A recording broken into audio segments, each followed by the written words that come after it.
اب ہے ان چیزوں کے بیان میں جو وضو کو واجب کرتی ہیں، وضو کے واجبات کا بیان ہے، یعنی وضو کو لازم کرنے والی اشیاء۔ نبی کریم صلی اللہ علیہ وسلم فرمایا، پہلی حدیث حضرت ابو ہریرہ سے فرمایا، نماز قبول نہیں ہوتی اس بندے کی من احدث، جو محدث ہو، جس کا وضو ٹوٹا ہوا ہو، جس کا وضو نہ ہو، حتیٰ کہ وہ وضو کرے گا بعد میں اس کی نماز قبول ہوگی، بغیر وضو کے نماز قبول نہیں ہوتی۔ یہاں پہ ایک اور مسئلہ ہے۔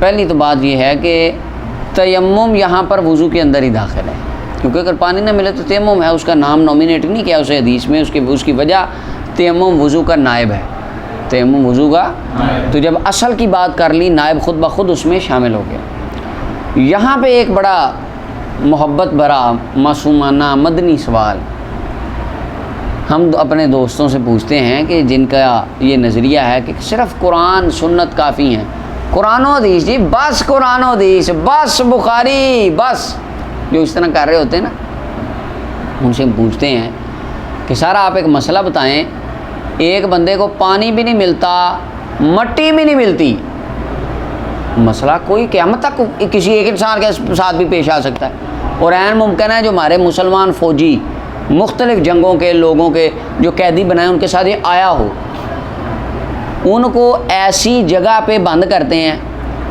جہاں پہ وہ نہ بیٹھ سکتے ہیں نہ لیٹ سکتے ہیں، اور بعض اوقات جگہ گندی ہوتی ہے نیچے، اور ایسے بھی بعض بندوں کے بیان آپ کو تاریخ میں ملیں گے، دیواروں کے اوپر غلاظت لگا دی جاتی تھی یا کوئی بری بدبو والی چیز جس سے انسان کی طبیعت میں نفرت آئے، وہ بندے کی نماز کا کیا حکم ہے؟ اس کے پاس نہ پانی ہے نہ مٹی ہے، جس جگہ پہ کھڑا ہے نیچے بھی گندی ہے، دیواریں بھی گندی ہیں، تیمم بھی کرے گا تو کیسے کرے گا؟ پلیت پہ تیمم نہیں ہوتا، وہ نماز کیسے پڑھے گا؟ آپ ذرا قرآن اور سنت بخاری کی روشنی میں ذرا وضاحت فرما دیں۔ قیامت تک اگر آپ قرآن و سنت کی روشنی میں یہ مسئلہ بتا دیں تو ہمیں ہمارے علم میں ضرور اضافہ فرمائیے۔ کہتے نہیں ہمارے تو دو ہی اصول، کتاب اللہ اور سنت رسول، یا مسئلہ پھر کہتے ہیں فلاں امام کا یہ مذہب ہے کہ وہ ایسے نمائیں کہ امام کدھر؟ آپ نے تو قرآن و سنت سے بات کرنی، امام کی تو بات ہم کریں گے، یا امام ابو حنیفہ کو ماننے والے، شافعی کو ماننے والے، امام مالک کو ماننے والے، یا امام احمد بن حنبل کو اماموں کی بات تو وہ کریں گے۔ اب جن کے نزدیک امام جو ہیں وہ اپنا بالکل کوئی ان کا فنکشن ہی نہیں ہے، یا خود ہی آپ میرے بھائی پڑھ لیں قرآن حدیث 250 اپنا 2500 کی 2500 کی خود ہی بخاری شریف لے آئیں اور خود ہی پڑھ لیں، آپ عالم بن جائیں گے۔ ان سے یہ مسئلہ ذرا آپ پوچھیں تو دیکھیں قیامت تک اس کا کوئی جواب دیتے ہیں، وہ قرآن و سنت سے جواب دینا ہے، امام کی بات نہیں کرنی۔ ائمہ اربعہ کا اس کے بارے میں پچھلے ہم نے تفصیل سے پڑھا، امام صاحب رحمۃ اللہ علیہ کا یہی ہے کہ وہ بندہ اس وقت نماز نہیں پڑھے گا، نمازیوں والی حالت وہ اپنا لے گا جس طرح کرتا ہے، یا وہ ایسے مثلا کسی جگہ پہ کسی کمرے میں بند ہے تو جہاں پہ وہ مثلا نماز جیسے یعنی جھک سکتا ہے تو وہاں پر وہ نمازیوں جیسی یعنی اختیار کرے گا چیزیں، لیکن کچھ نہیں پڑھے گا، نیت نہیں کرے گا نماز کی، کیونکہ نبی علیہ السلام نے فرمایا لا تقبل صلاۃ من احدث حتی یتودع، پاکی کے بغیر نماز نہیں ہوتی، تو وہ پاکی نہیں ہے، اس کے پاس پاکی کی چیز ہی نہیں، تو جب ہاں اگر وہ اسی دوران مر جائے نماز معاف، یہ پھر اللہ تعالیٰ کیونکہ وہ معذور ہے نا، اگر بعد میں موقع ملے تو جتنی وہاں گزری ہیں وہ دہرائے گا، لٹائے گا، ٹھیک ہو گیا جی۔ یہ ہمارے امام صاحب فرماتے ہیں حدیث پاک کی روشنی، یہ ہے امام صاحب نے مسئلہ بتایا حدیث کی وجہ سے، انہوں نے کہا سر آپ بتائیں کیا کرے گا وہ، یہ پھر کہیں گے امام ابو حنیفہ یہ فرماتے ہیں، اور جی آپ کیا فرماتے ہیں؟ خود ہی آپ نے 250 والی بخاری پڑھی، آپ کیا فرماتے ہیں؟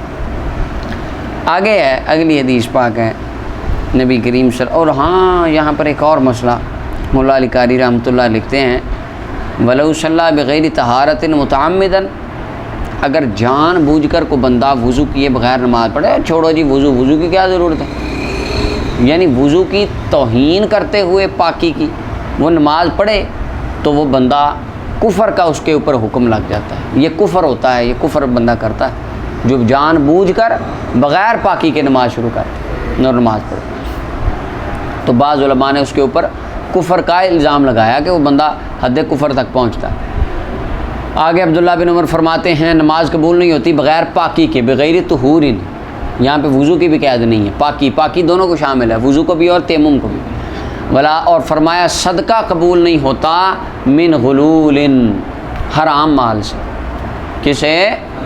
غلول دراصل میں کہتے تھے اس مال کو جو مال غنیمت سے چرایا جاتا تھا، اس کو غلول لغت میں کہتے ہیں، لیکن بعد میں غلول کا لفظ عام ہو گیا، ہر طرح کے دھوکے کو، ہر طرح کی ملاوٹ کو غلول کہا جاتا ہے، یعنی دھوکے والے مال، حرام مال، 2 نمبر طریقے سے کمائے ہوئے مال سے صدقہ قبول نہیں ہوتا۔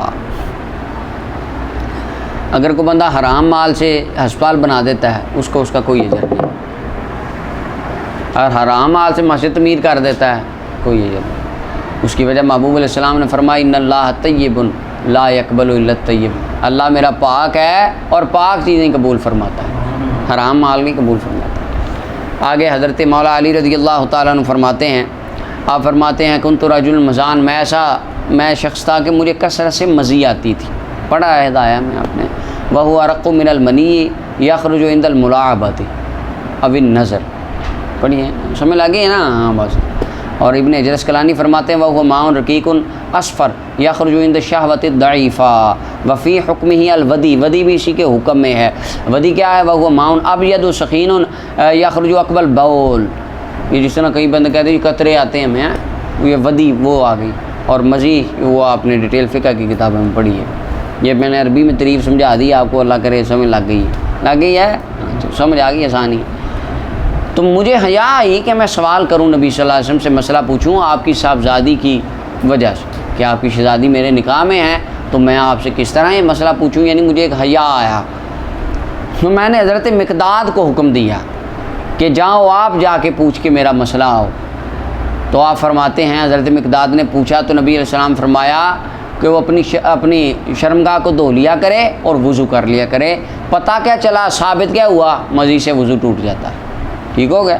یہ ثابت یہ کر رہے ہیں شیخ۔ اچھا جی، آگے امام حضرت ابو ہریرہ فرماتے ہیں میں نبی صلی اللہ علیہ وسلم کو فرماتے سنا تودعوا مما مست النار، کہ نبی صلی اللہ علیہ وسلم فرمایا تودعوا، ان چیزوں جن کو آگ چھوئی ہے ان سے وضو کرو، آگ پر پکی ہوئی چیز کے سے کیا کرو؟ وضو۔ اچھا یہاں پر وضو کا کیا مطلب ہے؟ کیا وہ پورا وضو ہے؟ آگے دیکھیں، امام محی سننا فرماتے امام بغوی شافی تھے، وہ کہتے ہیں یہ حدیث منسوخ ہے حدیث ابن عباس کی وجہ سے، کہ وہ فرماتے ہیں بے شک نبی صلی اللہ علیہ وسلم نے بکری کی دستی کا گوشت کھایا پھر نماز پڑھائی اور وضو نہیں کیا، اس حدیث سے پہلی حدیث منسوخ ہے، یہ شیخ محی الدین سننا فرماتے ہیں، لیکن ہمارا یہ طریقہ، ہمارا یہ مسلک نہیں۔ امام صاحب فرماتے نہیں، یہ منسوخ کیسے مانے اس کو؟ منسوخ رہنے دے ماننے سے، اس کی وجہ کہ یہاں پر وضو سے مراد وضو لغوی ہے۔ وضو ہے کیا مطلب؟ ہاتھ دھونا اور کلی کرنا، یہ ٹھیک ہے۔ تو یہ اور یا دوسرا مطلب اس کا وضو لغوی کا جو تودعوا کا صیغہ ہے یہ امر بمعنی استحباب ہے۔ نبی صلی اللہ علیہ وسلم نے ایٹیکیٹ سکھاتے ہوئے فرمایا کہ وضو تم ہاتھ دھو لو، کولی کر لو، یہ کیا ہے؟ مستحب۔ حالانکہ آگے اگلی حدیث میں کہ آپ نے کولی مبارک نہیں فرمائی، وضو بھی نہیں فرمایا، ہاتھ بھی نہیں دھو، یعنی یہ ایک آداب اور اخلاقیات پہ محمول روایت، لیکن یہ بڑا ایک اختلافی سا مسئلہ صحابہ کرام میں رہا ہے۔ بعض صحابی فرمانے لگے تودعوا مما مست النار، تو اگلے صحابی فرمانے لگے اگر آگ پہ پکی ہوئی چیز کھانے کے بعد وضو کرنا ہے تو کہنے لگے آگ پر اگر پانی میں گرم کر لوں اسے تو ساری زندگی میں پاک ہی نہیں ہو سکتا، کیونکہ وہ آگ پہ ہی پک رہا ہے، اسے تو پھر میرا وضو ہی نہیں ہوگا۔ یعنی آپ یہ دیکھیں، یعنی وہ بعض اوقات ہوتا ہے تفہیم کے اندر اجتہاد کسی اور جانب چلا جاتا ہے، یہ شروع سے رہا۔ جمہور صحابہ کا یہی تھا، وضو پر پکی ہوئی چیز کھانے کے بعد وضو نہیں۔ اچھا جی، اس سے مراد وہی ہے کولی شولی کرنا، ملا علی قاری رحمۃ اللہ علیہ نے بھی یہی بات کی ہے۔ اچھا جی، آگے وہ کہتے ہیں جنہوں نے یہ گمان کیا کہ یہ روایت منسوخ ہے حدیث ابن عباس کی وجہ سے، منسوخ، ناسخ اور منسوخ کی پہچان کے لیے اندر تاریخ کا پتہ ہونا ضروری ہے، اور اس پر کیا دلیل ہے کہ یہ جو واقعہ تودعوا مما مست النار یہ حضور نے پہلے فرمایا، اور وضو کھانے اور گوشت کھانے کے بعد آپ نے بغیر وضو کے نماز پڑھی، یہ بعد میں ہے، اس کی طریقہ کو تعین آیا نہیں۔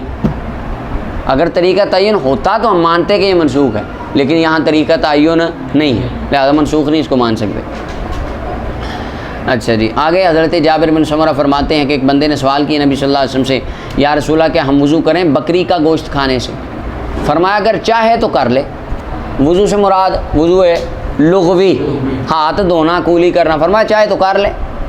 عرض کی یا رسول اللہ وَإِنْ شِئْتَ فَلَا تَتَوَضَّأْ، اگر چاہے تو نہ کر۔ عرض کی یا رسول اللہ کیا اونٹ کا گوشت کھانے سے ہم وہ کریں وضو سے مراد وضو ہے لغوی کہ کولی کرنا اور ہاتھ دھونا؟ فرمایا ہاں وضو کر، یعنی ہاتھ دھو کولی کر اونٹ کا گوشت کھانے کے بعد۔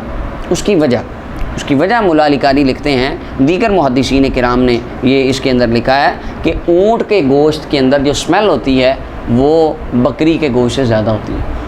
بلکہ آپ نے جو خود آپ نے جج کیا ہوگا کثرت سے، بکرے کے گوشت کی اسمیل کم ہوتی ہے بنسبت گائے کے یا بھینس وغیرہ کے گوشت سے۔ کٹے شٹے کا گوشت ہے ان کی اسمیل زیادہ ہوتی ہے، وہ آپ کا چاول پلاؤ آپ کھا لیں ہاتھوں سے اس کی اسمیل آتی ہے، حالانکہ بکری کے گوشت میں تو اسمیل نہیں ہوتی۔ یہ چیزیں آپ یعنی ہم نے اس کو دیکھا، اونٹ کے گوشت میں گائے کے گوشت سے بھی زیادہ ہوتی ہے اسمیل، تو اس وجہ سے فرمایا کہ تو کیا کر، وہاں پر وضو سے مراد ہاتھ ضرور دو اور کولی بھی ضرور کر، اور دوسری بات اس میں چکناہٹ ان کی بنسبت زیادہ ہوتی ہے، اس لیے کولی کر لے اور ہاتھ بھی دھو لے تاکہ اسمیل نہ آئے، یہ مطلب ہے۔ اچھا جی، آگے یا رسول اللہ کیا میں نماز پڑھ لوں بکریوں کے بارے میں؟ فرمایا پڑھ لے، یعنی بکریوں کے بارے میں پاک جگہ ہو، یہ نہیں ہے وہ پلیت جگہ پہ آپ نماز شروع کر دیں، پاک جگہ ہو بکریوں کے بارے میں اگر، کیونکہ اس وقت چرواہا ہونا یہ عام تھا، بکریاں جانور رکھتے تھے صحابہ کرام بھی، ان کا یا دیگر دیہاتی قبائلی لوگ ان کا یہ کام تھا جانور پالنا، تو وہ پھر نماز وہیں پڑھنی ہوتی تھی، تو مسئلہ پوچھتے تھے۔ فرمایا پڑھ لے۔ عرض کی یا رسول اللہ کیا میں اونٹوں کے باڑے میں پڑھ لوں نماز؟ فرمایا نہیں۔ اس کی وجہ اگر کوئی بکری کھل جائے یا کھلی ہو بپھر جائے کیا کرے گی؟ ٹکر مار دے گی زیادہ سے زیادہ، ایسے ہی ہے اگر اونٹ بپھر جائے، انا للہ و انا الیہ راجعون نہیں ہونا پھر۔ اس وجہ سے احتیاط یہ بتائی، اس میں جان کا تحفظ عزیز بتایا گیا کہ اونٹ اگر بپھر جائے، اونٹ گر جائے، اونٹ کو آج حملہ وغیرہ کر دے تو کیا ہوگا اس کے ساتھ؟ بندہ جان سے چلا جائے گا، جبکہ بکریوں کے بارے میں جان جانے کا خطرہ نہیں ہے۔ اچھا جی، آگے حضرت ابو ہریرہ فرماتے ہیں نبی صلی اللہ علیہ وسلم فرمایا جب پائے تم میں سے کوئی بندہ اپنے پیٹ میں کوئی چیز کل قرقراتی، یعنی پیٹ میں گڑگڑاہٹ سی محسوس ہو یا اس طرح کا، تو فرمایا اس کے اوپر فاشکل علیہ، اس پر یہ شک پڑ جائے، اس کو مشکل ہو جائے یہ جج کرنا کہ کیا میرے پیٹ سے کچھ چیز نکلا ہے یا نہیں، وضو ٹوٹنے یا نہ ٹوٹنے کے بارے میں شک ہو جائے، فرمایا نہ نکلے مسجد سے حتیٰ کہ سن لے آواز یا پائیں وہ کسی قسم کی ہوا کو، یقین ہو جائے کہ میرے وجود سے کوئی چیز نکلی ہے اور میرا وضو ٹوٹ گیا۔ جب تک یقین نہ ہو تب تک وہ نماز توڑ کے نہ جائے۔ یہاں سے ہمارا قاعدہ بھی ثابت ہوا حدیث پاک سے کہ الشک وہ کس طرح ہے، الیقین لا یزول بالشک، یقین شک سے زائل نہیں ہوتا، یہ فقہ کا قاعدہ ہے کہ نہیں؟ یاد بھی ہے۔ اچھا جی، آگے دیکھیں، یعنی اس کے اندر فرمایا گیا کہ شک ہو نا جب وضو ٹوٹنے کا تو یقین نہ کرو جب تک کامل یقین نہ ہو جائے۔ آگے عبداللہ بن عباس کی روایت ہے بے شک نبی صلی اللہ علیہ وسلم نے دودھ پیا اور آپ نے کولی فرمائی اور فرمایا اس میں چکناہٹ ہوتی ہے۔ یہ دیکھیں، اب یہ ہے وضو کا مطلب کہ آپ نے کیا فرمائی دودھ کے بعد؟ دودھ پکا ہوا ہو چولہے پہ تو اس کے بعد کیا وضو نہیں فرمایا بلکہ کیا فرمایا؟ کلی۔ یہی مطلب ہے ہمارے نزدیک وضو کا، تودعو وضو کرو، کیا مطلب؟ ہاتھ دھو، وضو ہے لغوی۔ اچھا وضو لغت میں کہتے کہ اس کو بعض اعضاء کو دھونا، جس بعض اعضاء کو دھو لینا یہ لغت میں وضو ہے، مثلا میں پاؤں دھو لوں، ہاتھ دھو لوں، لغت میں یہ بھی وضو ہے، لیکن شریعت کے اعتبار سے وضو وہی اعضاء اربع کو دھونا، یعنی اعضاء ثلاثہ کو دھونا اور سر کا مسح کرنا یہ۔ اور یہاں سے مراد جو حدیث پاک میں تودعو کے لفظ آئے ہیں، اس سے مراد کون سا وضو ہے؟ لغوی۔ ٹھیک ہوگا، تو دودھ مبارک پیا نبی علیہ السلام نے اور کولی فرمائی اور کچھ وضو وغیرہ نہیں فرمایا، فرمایا اس میں چکناہٹ ہوتی ہے۔ حضرت برادہ فرماتے ہیں نبی صلی اللہ علیہ وسلم نے کئی نمازیں پڑھائیں، تقریباً 5 نمازیں، فتح مکہ والے دن ایک وضو کے ساتھ اور مسح فرمایا اپنے موزوں پر. اور حضرت عمر رضی اللہ تعالیٰ نے عرض کی یا رسول اللہ آج آپ نے وہ کام فرمایا کہ جو پہلے کبھی نہیں کیا. فرمایا عمر میں نے جان کے اسے کیا ہے، جان کے. اس کی وجہ آقا کریم علیہ السلام ہر نماز کے لیے نیا وضو فرماتے. اور امام جلال الدین سیوطی نے بھی لکھا ہے جلالین میں، شاید آپ کو یاد ہو کہ آپ نے پڑھ لیا، بڑا پڑھ لیا، شاید یاد بھی ہو کہ ہر نماز کے لیے نیا وضو کرنا یہ مستحب ہے. اور ایک وضو پہ وضو کرنا جو اس کی 10 نیکیاں بھی ہیں، آگے آئے گی وہ روایت بھی، مستحب ہے. کیوں؟ یہ اللہ تعالیٰ کی بارگاہ میں حاضری کے اہتمام کے لیے ہے کہ آپ بارگاہ الوہیت میں حاضر ہونے لگے ہیں، اہتمام کے ساتھ حاضر ہوں اللہ تعالیٰ کی بارگاہ. آگے جی. اچھا، اور حضور علیہ السلام ہر نماز کے لیے نیا وضو فرماتے تھے، ایسے ہی ہے؟ بیٹھ دو. نیا وضو فرماتے نبی کریم صلی اللہ علیہ وسلم ہر نماز کے لیے. تو پھر صحابہ نے سمجھا شاید ہر نماز کے لیے نیا وضو کرنا لازم ہے، ہر نماز کے لیے لازم ہے. تو آقا کریم علیہ السلام نے اس مرتبہ پھر ایک ہی وضو سے نمازیں پڑھائیں تاکہ پتہ چل جائے کہ یہ لازم ہے نہیں. اور حضرت انس رضی اللہ عنہ فرماتے ہیں کان نبی صلی اللہ علیہ وسلم یتوضأ عند کل صلاۃ، حضور ہر نماز کے وقت وضو کرتے نیا. تو آگے راوی کہتے ہیں میں نے پوچھا آپ کیا کرتے تھے؟ ان کا جی یجزئ احدنا معلوم، ہمارا ایک وضو چل جاتا ہے. بعض چیزیں خاصوں کی ہوتی ہیں. تو وہ محبوب علیہ السلام فرماتے تھے مستحب ہے ابھی بھی، آپ کا وضو ہے، ہر نماز کے لیے نیا وضو کر لیں. تو اگر نہیں بھی کرتے تو حرج کوئی نہیں. اچھا جی. اور آپ نے موزوں پر مسح فرمایا تاکہ بتانے کے لیے موزوں پر مسح کرنا جائز ہے. اگلی روایت ہے کہ سوید بن نعمان فرماتے نبی صلی اللہ علیہ وسلم کے ساتھ خیبر والے سال، فتح خیبر والے سال میں حضور کے ساتھ تھا. وادی صحابہ میں آئے، یہ خیبر کے قریب ایک وادی ہے. آقا کریم علیہ السلام نے نماز اثر پڑھی. یہ صحابہ میں جب مولا علی کی نماز اثر قضا ہوئی اور سورج واپس آیا وہ وادی ہے. آقا کریم علیہ السلام نے نماز اثر پڑھ لی. پھر آپ نے منگوایا بڑا ہوا کھانا، فرمایا جو باقی بچی کو چیزیں وہ لاؤ. نہ لایا گیا سوائے ستو کے، ستو کے علاوہ کچھ نہیں تھا، ستو تھے، ستو لائے گئے. حکم دیا گیا اس کو بھگو دیے گئے. تو نبی صلی اللہ علیہ وسلم نے کھائے، ہم نے بھی کھائے. پھر مغرب کی طرف کھڑے ہو کولی فرمائی، ہم نے بھی کولی کی. پھر سرکار نے نماز پڑھائی، وضو نہیں فرمایا. یہ ہے کہ وضو سے مراد کیا ہے؟ کولی کرنا. وضو لغوی مراد ہے، ہاتھ دھونا کولی کرنا. بخاری میں اس کو روایت کیا گیا. اچھا جی. دوسری فصل حضرت ابو ہریرہ فرماتے نبی صلی اللہ علیہ وسلم فرمایا وضو نہیں ہے مگر آواز سے یا ہوا سے. اور مسند احمد بن حنبل کے اندر اور ترمذی میں روایت ہے. اگلی روایت مولا علی رضی اللہ عنہ کی کہ میں نے سوال کیا نبی صلی اللہ علیہ وسلم سے، پیچھے گزر گئی، حضرت مقداد کے واسطہ سے پوچھا مزی کے بارے میں. فرمایا مزی سے وضو ہے اور منی سے غسل ہے، غسل واجب ہو جاتا ہے اس سے منی سے. اچھا جی. آگے نبی صلی اللہ علیہ وسلم نے ارشاد فرمایا، یہ مولا علی سے ہی روایت ہے.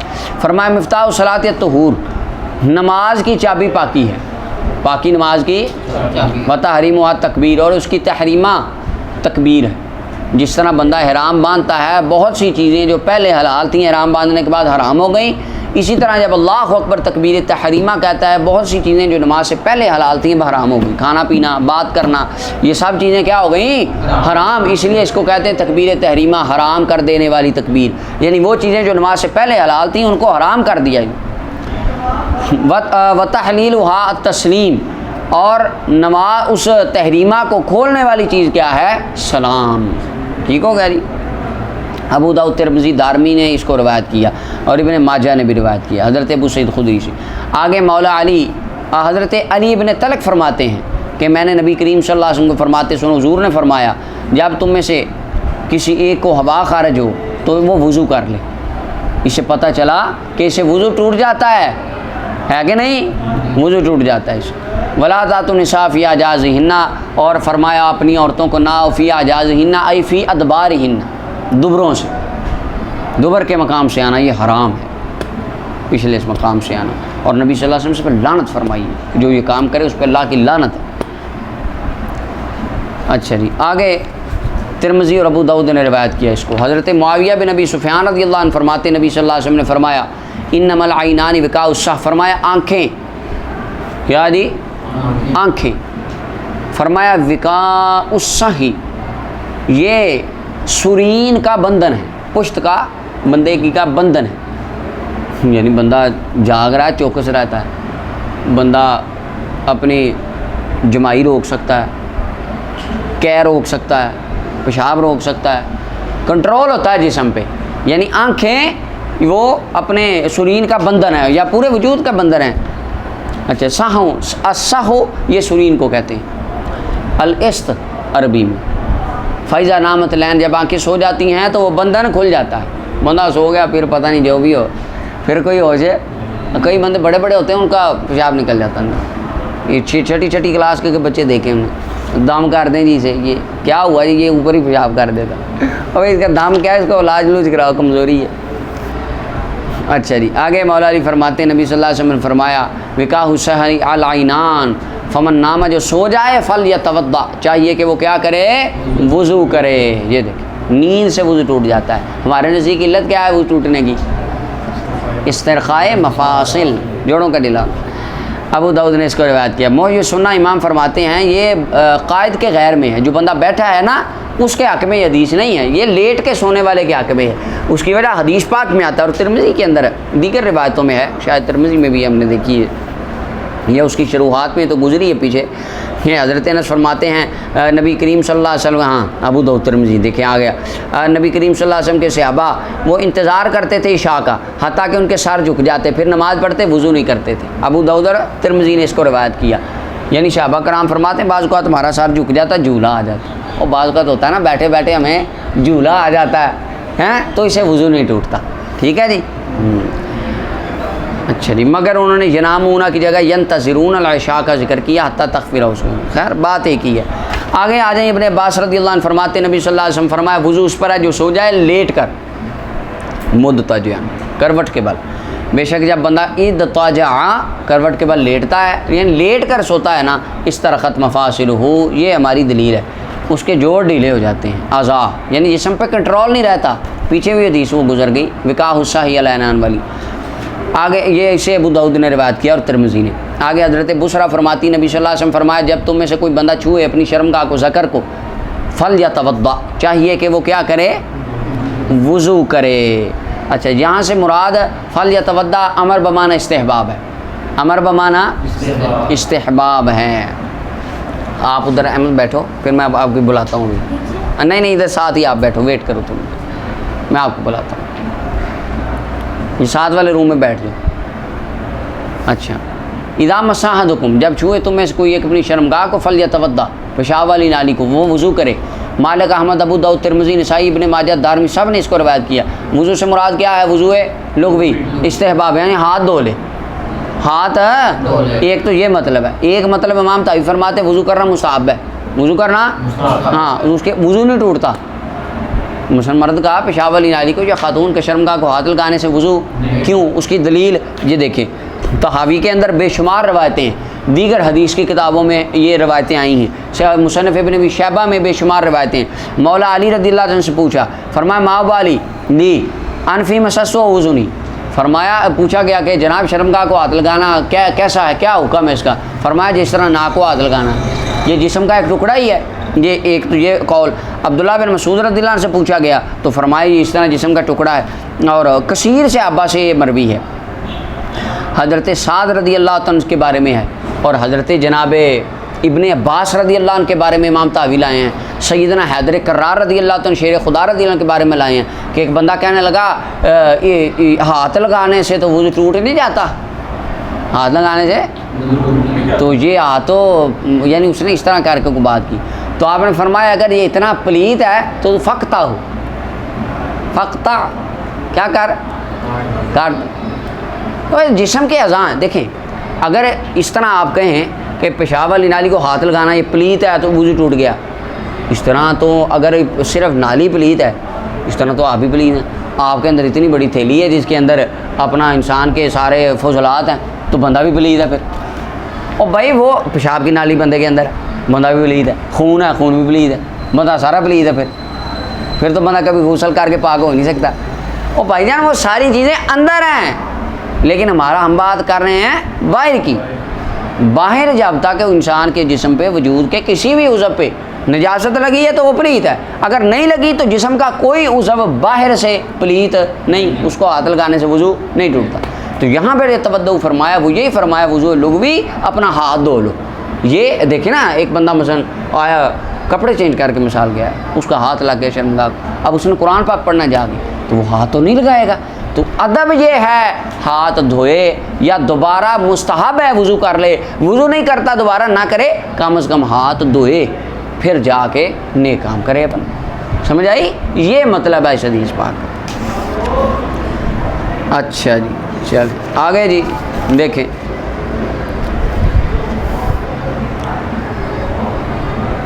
آگے دیکھیں، طلق ابن علی فرماتے ہیں نبی صلی اللہ علیہ وسلم سوال کیا گیا مس الرجل، بندے کا اپنے ذکر کو شرمگاہ کو ہاتھ لگانا وضو کے بعد، فرمایا نبی پاک صلی اللہ علیہ وسلم فرمایا حل ہوا الا بدأتم من کا، فرمایا وہ تیرے جسم کا ٹکڑا ہی تو ہے، وہ جسم کا یعنی اس سے کوئی حرج نہیں ہے۔ اب شوافے کے نزدیک چونکہ اس سے وضو ٹوٹ جاتا ہے، تو امام محی السنہ امام بغوی چونکہ شافعی تھے، وہ فرماتے ہیں کہ یہ منسوخ ہے، کیونکہ حضرت ابو ہریرہ اسلام لائے ہیں طلق ابن علی کے آنے کے بعد، اور حضرت ابو ہریرہ سے یہ روایت ہے کہ اذا افضى احدکم بیدہ، جب بندہ تمہارا کہ شرمگاہ کی طرف ہاتھ لے جائے، درمیان میں کوئی چیز حائل نہ ہو، چاہیے کہ وضو کرے۔ امام شافعی، دارقطنی، نسائی وغیرہ نے اس کو روایت کیا ہے، ٹھیک ہے، یہ انہوں نے آگے سے اس کا بیان کیا۔ لیکن آقا کریم علیہ السلام نے کیا فرمایا؟ دین لینا ہو، عبداللہ بن عباس، عبداللہ بن مسعود حبر الامت، یہ مفتی تھے، ان کا عمل کیا ہے کہ تودعوا جو فرمایا فلیتودع، اس کے بارے میں کیا فرمایا کہ ہاتھ دھوئے، ہاتھ لگانے سے شرمگاہ کو وضو نہیں ٹوٹتا۔ تو یہ حضرت یہ منسوخ والی انہوں نے بات فرمائی، تو جی یہ درست محی السنہ رحمۃ اللہ علیہ کی نہیں ہے۔ اچھا جی آگے دیکھیں، اما عائشہ رضی اللہ تعالی عنہا کی روایت ہے کہ نبی صلی اللہ علیہ وسلم کان نبی صلی اللہ علیہ وسلم یقبل بعض ازواجہ ثم یصلی ولا یتودع، محبوب آقا کریم علیہ السلام نے اپنی بعض ازواج میں سے کسی کو بوسہ دیا، پھر آپ نے نماز پڑھی، وضو نہیں فرمایا۔ یعنی اس سے ثابت یہ ہوا کہ اپنی زوجہ کو ہاتھ لگانا یا اس کا بوسہ لینے سے وضو نہیں ٹوٹتا۔ اچھا آگے ابو داؤد، ترمذی، نسائی، ابن ماجہ نے اس کو روایت کیا۔ امام ترمذی رحمۃ اللہ علیہ کی بات کرتے ہیں آگے، امام ترمذی فرماتے ہیں، یہاں بڑی کر کے نشانی ذرا موٹی سے کر کے لگا لیں، امام ترمذی فرماتے ہیں ہمارے اصحاب کے نزدیک عروہ کی سند اما عائشہ سے لا یصح، وہ کسی حال میں صحیح ہوتی ہی نہیں ہے۔ عروہ کی سند اما عائشہ سے، اس کی جو حالت ہے سند کی، یہ ہمارے اصحاب محدثین کے نزدیک صحیح نہیں۔ نبی پاک صلی اللہ علیہ وسلم پہ جادو والی جتنی روایتیں ہیں وہ حضرت عروہ کی اما عائشہ سے ہیں۔ یہ اما عائشہ کی 6 سال عمر میں نکاح والی روایتیں عروہ کی عائشہ سے، اور یہ گڈیوں والی جو بات ہے کہ اما عائشہ گڈیوں سے کھیلتی تھی نبی پاک کے گھر جا کے بھی، یہ بھی عروہ کی عائشہ سے۔ تو یہ جو سند ہے نا بخاری شریف میں آئی ہے کئی جگہ پہ، جہاں سما کی ان کی تصریح ہے شام کی عروہ سے، عروہ کی، وہ ٹھیک ہے، بعض روایتیں صحیح بھی ہیں، لیکن جو اس طرح کی بعض بڑی ایک نا عجیب طرح کی معاملات ہیں وہ ان سے ہیں، تو اس میں نظر ہے، امام ترمذی کہتے ہیں وہ صحیح نہیں ہوتی۔ اور ابراہیم تیمی کی بھی سند اسی طرح ہے، اور امام ابو داؤد کہتے ہیں یہ روایت مرسل ہے، اور ابراہیم تیمی نے عائشہ سے سنا ہی نہیں ہے، یہ مرسل روایت ہے، مرسل۔ لیکن احناف کے نزدیک مرسل قبول ہوتی ہے، لکھوایا بھی آپ کو، ہاں جی دلیلیں بھی اس کی لکھوائی ہوئی ہیں۔ چلیں، لاکن المرسل حجت عندنا وعند الجمہور، مولا علی قاری کہتے ہیں ہمارے جمہور کے نزدیک مرسل حجت ہے۔ آگے اما عائشہ رضی اللہ، آگے حضرت ابن عباس کی روایت ہے نبی صلی اللہ علیہ وسلم نے دستی کا گوشت کھایا، پھر آپ نے اپنے ہاتھ مبارک کو صاف کیا ایک اس کے کپڑے کے ساتھ جو آپ کے نیچے بچھا ہوا تھا، پھر آپ کھڑے ہوئے اور آپ نے نماز پڑھی۔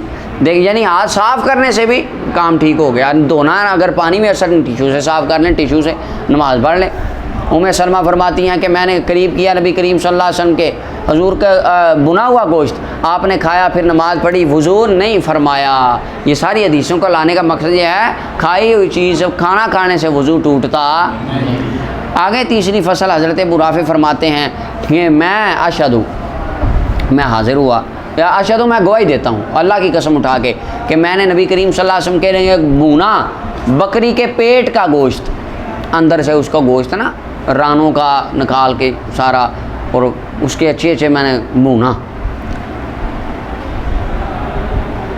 ثم صلی ولم یتودع، میں نے نبی کریم صلی اللہ علیہ وسلم کی بارگاہ میں وہ بھونا ہوا گوشت پیش کیا تو آپ نے یعنی کھا لیا، پھر نماز پڑھائی، وضو نہیں فرمایا۔ آگے دیکھیں، ہاں یہ آگے ہے، یہ صحیح مسلم کی روایت تھی۔ آگے ہے، فرماتے ہیں ہدیہ آئی، ابو رافع کہتے ہیں میرے پاس تحفہ آیا ایک بکری کا، میں نے ہانڈی میں ڈالا، نبی کریم صلی اللہ علیہ وسلم داخل ہوئے، فرمایا ابو رافع یہ کیا ہے؟ یا رسول اللہ بکری ہمیں تحفہ آئی تھی، میں نے پکائی ہے ہانڈی میں۔ محبوب علیہ السلام فرماتے ناولنی الذراع، ایک دستی نکال، ناولنی مجھے دے پہنچا، ایک دستی نکال کے دے۔ صحابی کہتے ہیں فناولتہ الذراع، میں نے ذرا مارا اندر چمچہ ڈوئی ماری اور دستی نکال کے محبوب علیہ السلام کی بارگاہ میں پیش کر دی۔ آقا کریم علیہ السلام دستی کا گوشت پسند فرماتے تھے۔ اللہ، اچھا جی، دستی دے دی، اس کی وجہ دستی کا گوشت کیوں پسند فرماتے تھے؟ مولا علی قاری کہتے ہیں دستی کا گوشت تقویت بخشتا ہے جسم کو۔ آقا کریم علیہ السلام تقویت جسم کو دینے والا کھانا پسند فرماتے تھے تاکہ اللہ کی بارگاہ میں زیادہ دیر کھڑے رہ کے اللہ کی عبادت کی جا سکے۔ یعنی کھانا کھانے میں بھی ہماری اچھے کھانے کھانے چاہیے، غذا دار کھانے، طاقتور۔ ہاں جی جی ماشاء اللہ پہلوان صاحب کہہ رہے ہیں جی، یعنی اسے مراد مقصود یہ ہونا چاہیے اللہ تعالیٰ جسم کو طاقت دے، زیادہ قوت کے ساتھ اعصاب مضبوط ہوں، زیادہ پڑھا جا سکے۔ کمزور بندے کا یہ بھی مسئلہ ہے کہ وہ زیادہ دیر مثلا پڑھ لیا ہے نا، اس کے بعد بس طبیعت پھر اور کوئی کام نہیں بندہ کا ہے۔ کمزور بندے کا یہ بڑا مسئلہ ہے، یا پڑھائی یا کام یہ دو کاموں میں سے ایک ہوتا ہے۔ اللہ اکبر۔ اچھا صحابی کہتے ہیں میں نے نا دستی دی حضور کو نکال کے، پھر فرمایا ناول نے ذراع الاخر، دوسری دستی بھی نکال، کہتے ہیں میں نے نکالی، نکال کے دے دی۔ ثم قال، پھر فرمایا ناول نے ذراع، اور دستی ایک نکال۔ صحابی کہتے ہیں یا رسول اللہ انما للشاۃ ذراعان، ایک بکری کی تو دو دستیاں ہی ہوتی ہیں، تیسری تو نہیں ہوتی۔ محبوب علیہ السلام نے فرمایا ماں اوہو انکا لو سکتا، اگر تو چپ رہتا نا لناولتنی ذراعن فذراعن ما سکتا، جب تک تو بولتا نا مصطفیٰ آج فرماتے جاتے 1000 دستیاں بھی تیری ہانڈی سے نکل آنی، 1000 دستیاں آ جانی تھی اگر تو چپ رہتا، تو بول پڑا، اے بات تو نے کام خراب کر دیا بول کے، تو چپ رہتا حضور جتنی دستیاں فرماتے جاتے اتنی نکل جانی تھی۔ فرمایا یہ تو محبوب علیہ السلام بھی جانتے تھے دو ہی ہوتی ہیں، لیکن آقا کریم علیہ السلام نے فرمایا آج تو نکال۔ سبحان اللہ۔ مولا علی قاری رحمۃ اللہ علیہ فرماتے ہیں ایک تو اس کے اندر محبوب علیہ السلام کی عظمت ہے کہ آقا کو پتہ تھا میں کہتا جاؤں گا اللہ اس کی ہانڈی میں نئی سے نئی دستیاں خلق فرما کے میرے لیے نکالتا جائے گا۔ جس اللہ کے کون کہنے سے کائنات بن جاتی ہے، وہ اللہ اپنے حبیب کو 10,000 دستیاں کروڑ دستیاں نکال کے دے نہیں سکتا۔ ایک تو یہ تھا۔ دوسری وجہ مولا علی قاری فرماتے ہیں آقا کریم علیہ السلام بھی جانتے تھے حضور کہ ایک بکری کی، تو حضور نے تیسری کا کیوں فرمایا؟ دو باتیں، ایک تو یہ آقا کریم علیہ السلام کا دریائے رحمت اس وقت جوش میں تھا، فرمایا نکالا جتنی نکالے گا اتنی نکلیں گے۔ دوسرا معنی کہتے ہیں لاستغراقہ فی الحضور مع اللہ تعالی حیث لم یخطر ببالہ سواہ، اس وقت آقا کریم علیہ السلام اللہ کے مشاہدات میں توجہ رب ذوالجلال کی بارگاہ میں اتنی لگی ہوئی تھی کہ دنیا ماں سوا سے توجہ ہٹ چکی تھی، تو فرمایا بس جدھر میں لگاؤں تو دستیاں نکالتا جا، میں کہتا جاؤں گا جس کی طرف میں لگاؤں وہ نکال کے دیتا جائے۔ اللہ فرمایا جو اگر تو چپ رہتا تو نکلتی رہنی تھی دستیاں۔ پھر آپ نے پانی منگوایا، کولی فرمائی، منہ مبارک میں پانی ڈالا اور انگلیوں کے اطراف کنارے آگے سے آدھا ہاتھ آدھی انگلیاں آپ نے دھوئی، اور پھر کھڑے ہوئے نماز پڑھی، پھر آئے واپس، کھایا، پھر ٹھنڈا گوشت ٹھنڈا ہو چکا تھا، سالن ہے ٹھنڈا ہو گیا تھا، حضور علیہ السلام نے پھر کھایا، پھر مسجد میں داخل ہو گئے، پھر نماز پڑھائی اور پانی نہیں چھوا، وضو نہیں فرمایا۔ سبحان اللہ، یعنی سے کھانا کھانے سے وضو نہیں ٹوٹتا۔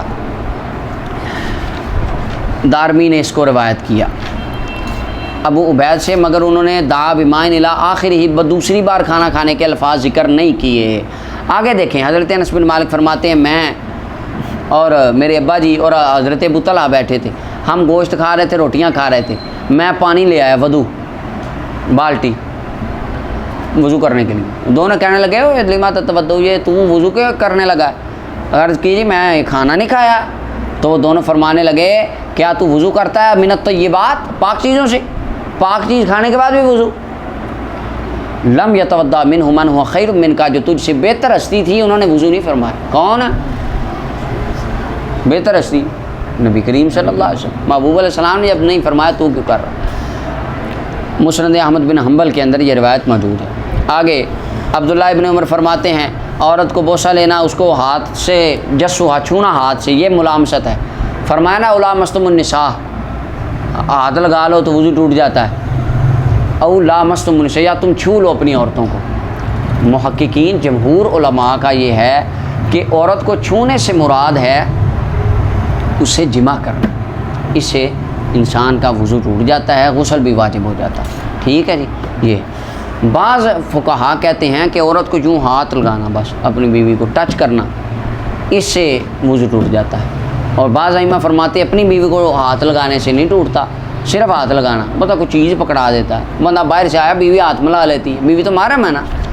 اچھا وہ اس کے وضو، بعض کہتے ہیں اس سے بھی ٹوٹ جاتا ہے، بعض کہتے ہیں نہیں اس سے نہیں ٹوٹتا، غیر محرم لڑکی کو صرف ہاتھ لگانے سے وضو ٹوٹ جاتا ہے. بعض کہتے ہیں کہ جس نے برے ارادے سے ہاتھ لگایا شہوت سے اس کا وضو ٹوٹا، جس نے بغیر ارادے کے لگایا اس کا نہیں ٹوٹا. اچھا احناف کا اور اکثر جمہور علماء کا یہ ہے کہ محض کسی چیز کو ہاتھ لگانے سے وضو نہیں ٹوٹتا. ٹھیک ہے جی. وضو ٹوٹتا ہے کس طرح؟ وہ جو چیزیں پیچھے فقہا نے لکھ دیں، جسم سبیلین سے کوئی چیز نکلنا، پیشاب وغیرہ، یا پیچھے جو حدیثوں میں آیا ہوا نکلے خارج ہو، یا خون نکلے، قے آئے، جو چیزیں ساری پڑی ان سے وضو ٹوٹتا ہے، ہاتھ سے ہاتھ لگانے سے وضو ٹوٹتا. تو عبداللہ بن عمر فرماتے تھے کہ یہ ملامست ہے. امام مالک نے اس کو روایت کی. ابن عمر فرماتے ہیں کہ عمر بن خطاب فرماتے تھے ان القبلۃ من اللمس، بوسہ لینا یہ لمس کے زمرے میں آتا ہے، وضو کرو. اور آگے حضرت تمیم داری سے ہے. اچھا یہ تمیم داری رضی اللہ عنہ والی بات میں روایت دیکھتے ہیں. یہ تینوں روایتیں جو ہیں نا یہ ساری موقوف ہیں. کیا ہیں؟ موقوف روایتیں ہیں. کوئی بھی ان میں مرفوع روایت نہیں، نبی کریم صلی اللہ علیہ وسلم کی طرف مرفوع روایت نہیں ہے. اور آپ کو پتہ ہے وللمجتہدی ان یختار من اقوال الصحابۃ ما شاء. حضرت امام احمد بن حنبل کا قول میں نے امام صاحب ابو حنیفہ رحمۃ اللہ علیہ کا قول لکھوایا تھا. آپ فرماتے تھے اذا جاء عن رسول اللہ صلی اللہ علیہ وسلم فعلی الراس والعین، جب حضور کی کوئی حدیث مجھے پہنچے میرے سر آنکھوں پر، میری تمام باتیں اس پر قربان. وَإِذَا جَاءَ عَنِ الصَّحَابَةِ، اور جب صحابہ کے آثار ہمیں آئیں، 10 صحابہ یہ فرماتے ہیں 10 یہ فرماتے ہیں، اور دونوں کی رائے ایک دوسرے کے اپوزٹ ہے، تو کیا فرماتے تھے؟ نختار من اقوالہم، ہم ان کے اقوال میں سے چنیں گے، دیکھیں گے کہ کن اصحاب کی رائے قرآن و سنت کے زیادہ قریب ہے. وَإِذَا جَاءَ عَنِ التَّابِعِينَ، اور جب تابعین کی طرف سے آئے نزاحم نہ ہو تو ہم اس کے اندر اپنا اجتہاد کریں گے، اس کے اندر ہم جھگڑا کریں گے، دیکھیں گے جو ہماری رائے ہوگی، کیونکہ خود تابعی تھے آپ. اللہ ہو. تو یہ روایات موقوف ہیں.